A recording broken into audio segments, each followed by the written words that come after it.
Um, let's start over there. We're on page 35b on the top of the page, 3 lines from the top. Lema Messiah.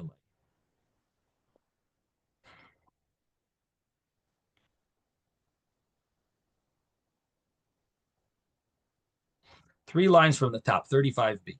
Lema Messiah. Let's say that this following brisa is a proof to the opinion of Rabasi, that Reb Meir would say that Meiser Sheni dough is not obligated in separation of challah, and the rabbis would say is that, let's say that this brisa is a good proof to Ravasi. The common understanding of the way it works in the Gemara is that the Amoyroim, like Ravasi, came later than the Tanoim. These are the people of the Gemara, Ravasi, and the Mishnah and the Brises were all from the same rabbis, the Tanoim. And the rabbis of the Amoyron, the later rabbis, they didn't necessarily know every single brisa. So often we use a brisa, we say, oh, it seems like he understood it well because the brisa says exactly like he said. So he might not have known this brisa, but the way he learned it, so let's say this brisa, it seems like this brisa, he was machaven to the brisa. He understood it exactly correctly because we have a brisa that proves like he said. What does the brisa say? Isa shal meiser sheni petura min achala. A dough of meiser sheni is exempt from chala. Divrei Reb Meir. These are the words of Reb Meir. Again, because according to Reb Meir, the meiser sheni you don't own. It's Hashem owns it, so you're going to be exempt. It's not called arisoy seichem. It's not yours. Exempt from challah, according to Reb Meir. The rabbi say chayav is b'challah. You are chayav in challah. Why? Because meiser sheni is yours, and therefore it's your dough, and you have to eat it in Yerushalayim. There's rules, but you still yours. Your dough. You got it to separate challah. You got to separate that portion, give it to the kohen. Chayav is b'challah. So that is a brisa that seems to prove Ravasi. It says lema messiah lay.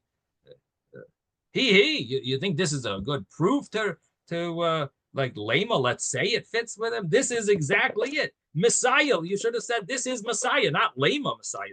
Should say this that this clearly proves what he says. It says exactly like he says. No, the Gemara says no.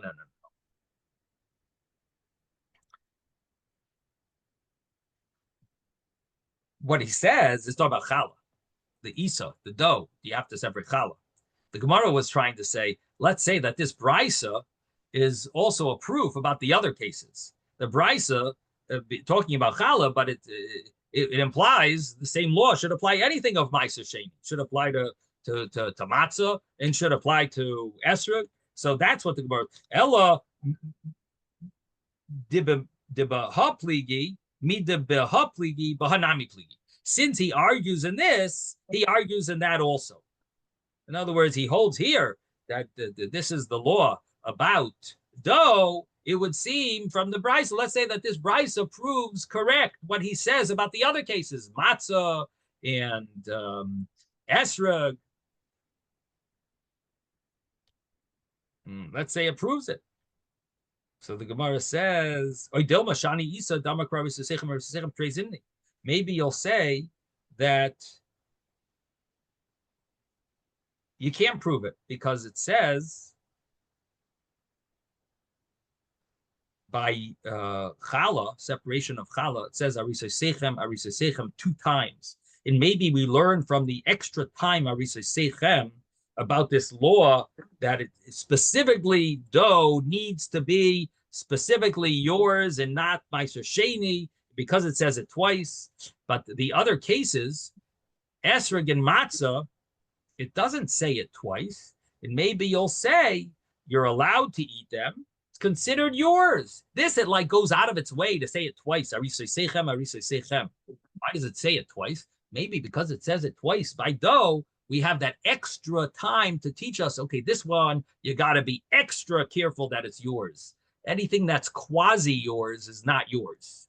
But by the other cases, by esrog and matzah, okay, it's not fully yours, but You're allowed to eat it. You're allowed. It's Maisa Sheni. You're allowed to eat it. Maybe that's considered yours. But other halachas, matzah and esrog, and therefore you might not be able to prove it from this brisa. The brisa is talking about dough, the law of dough, chayv and challah. It doesn't clearly spell out the law of esrog and the law of matzah. The question is, would it be automatically assumed from these? Can we say that this shows Rav Asi's opinion fits with the other cases? The Gemara says maybe not. And therefore it says lema messiah. Therefore it says, let's say that this proves it. You might have thought not that way. It is interesting the way the Gemara answers this, because if you have a Gzeira Shava, seemingly the Gzeira Shava says that it's going to have the same halachas. So we just said that there's a Gzeira Shava to matzah. So what's the Gemara really thinking? That matzah is not going to be included in this law. How could you say that it's not going to be included in this law? It's a Gzeira Shava. Gzeira Shava, we don't say a partial Gzeira Shava. And this is a complicated,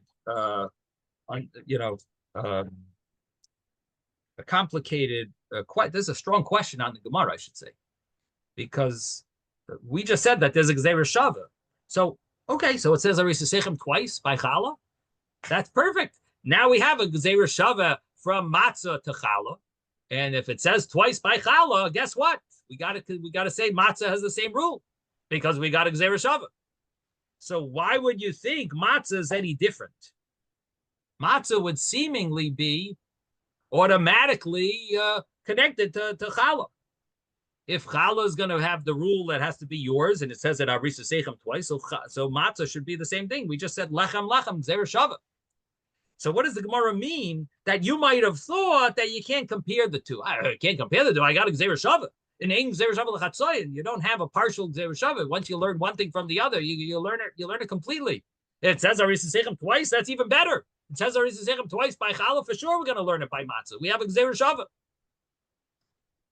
So one of the commentaries says, nah, here you're not learning to Matzah. Here you're learning to Esrog. We want to compare it to Esrog. That you might have thought that you can't compare it to Esrog. Esrog, it just says Hukachtem Lochem once. Matzah, yeah, Matzah is a Gzeira Shava. Matzah, you have a Gzeira Shava. So that's one way of explaining it, that you have to learn the Gemara, that it doesn't mean to, both cases. It means that Messiah lay, that Challah and Matzah are pretty clear from the Brisa. But Esrog, we don't know for sure. Lema Messiah lay. Let's say that it proves about Esrog also. That it would be the same argument Rebbeir and the rabbis. And the Gemara answers that no, maybe Esrog might be different. Esrog, it doesn't say the same. The Arisa Sechem twice. It doesn't say Lochem twice. So Esrog, maybe you'd say different. That's one way of understanding it.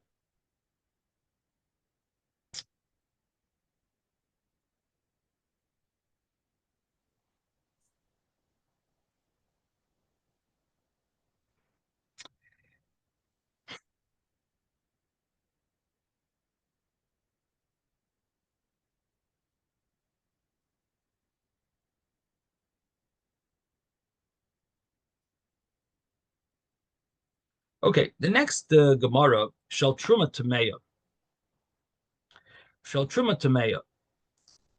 The Mishnah had said, what happens if you have an Esrog that's Truma for the Kohen, but it became Tamei? And the law is that you're not allowed to eat it. Truma Tameya is not allowed to be eaten. And we learned in the Mishnah that where the Mishnah mentioned of Truma Tameya, so we said that Let me just pull up the Mishnah here.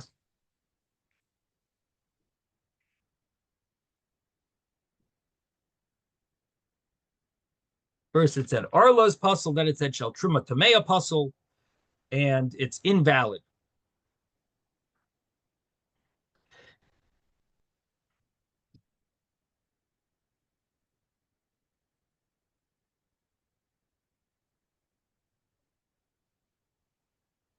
It's invalid if it's Truma Tamea. You're not able to eat it. It's not. You're not going to be able to eat Truma Tamea. It's also to eat, and therefore it's not going to be fulfilling. You're not be able to fulfill the mitzvah of not going to be able to fulfill the mitzvah of esrog, lulav and esrog.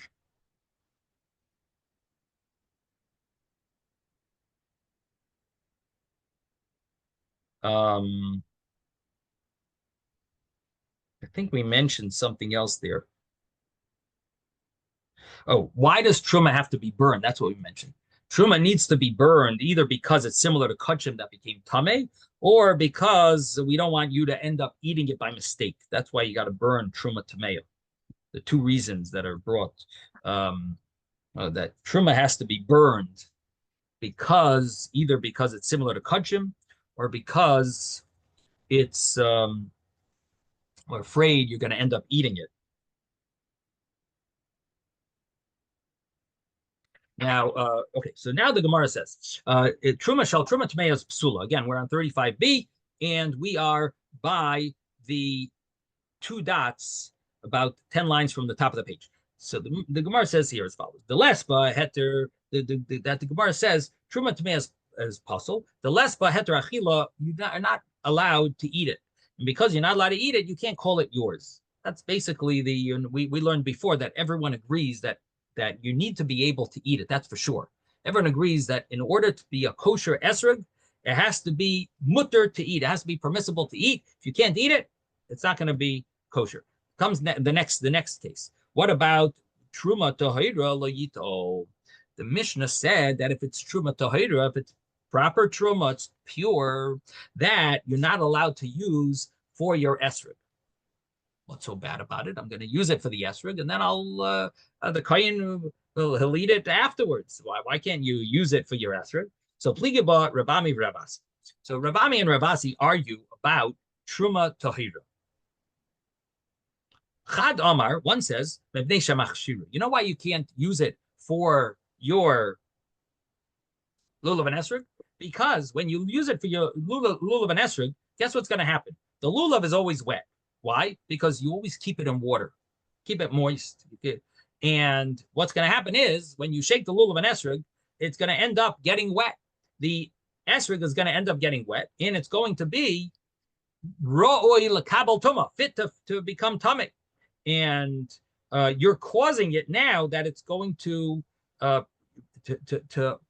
potentially get tummy, and you're going to be the cause. We don't want you to be the cause. You're not allowed to be matame truma, and which basically means you shouldn't be machshir truma to be makabel truma. You're not supposed to ever get truma wet because it's causing it ultimately, I should say, possibly causing it ultimately to become tame, and therefore it's not advisable. You shouldn't use it for an esrog. What's the other reason? The other one says, you know why you shouldn't use truma tahira, pure truma? I'm just going to shake my lulav. No, every time I touch the esrog, guess what happens? It gets ruined every time I touch it.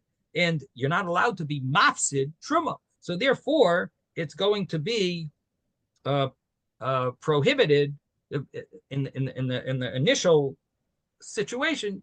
The Mishnah says don't use it. Lo yitol, don't use it. Yes, Ezra. No, I want to get this situation clear. We're talking about are we talking about a Kohen who is given an etrog, or is it a Yisrael who plans to use the etrog first and then give it to the Kohen as truma? So when we learned the Mishnah on 34b, we mentioned that the case of truma tahira lo yitol, don't take it. We mentioned over there that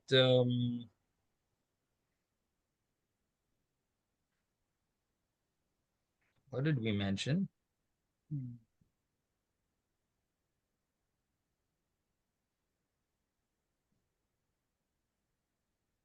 That the commentaries argue if it's, who it's referring to.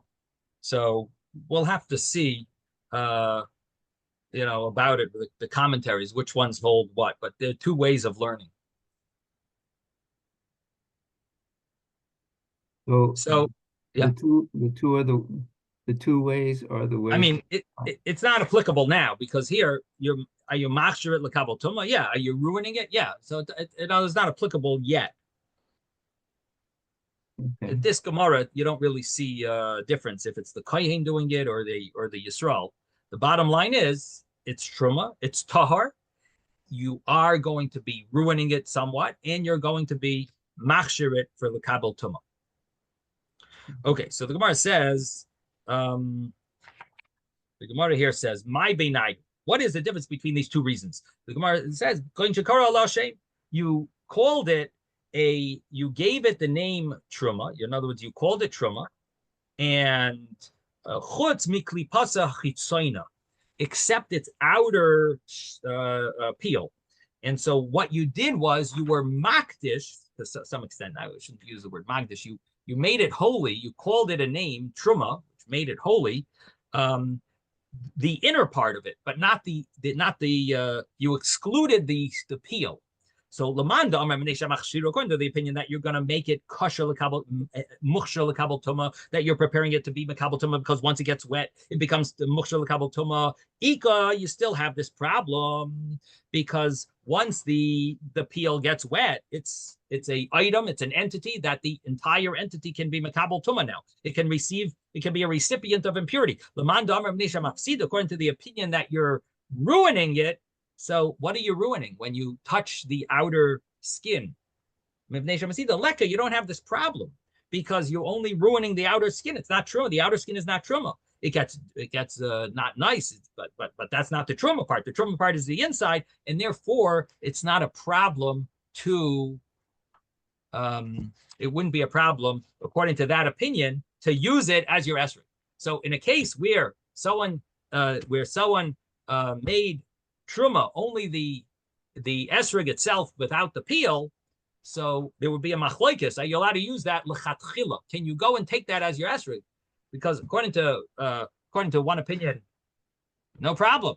You're ruining the peel, but it's okay. You're not ruining truma. But the other opinion, no, you're mashur l'kabel tuma because you're putting it next to the lulav that's wet, and you're going to cause it mashur l'kabel tuma. So it's going to be a problem. So there would be a machlokes. Okay, we're going to stop here. Zay gesund, everyone. Have a wonderful day. Rabbi, thank you.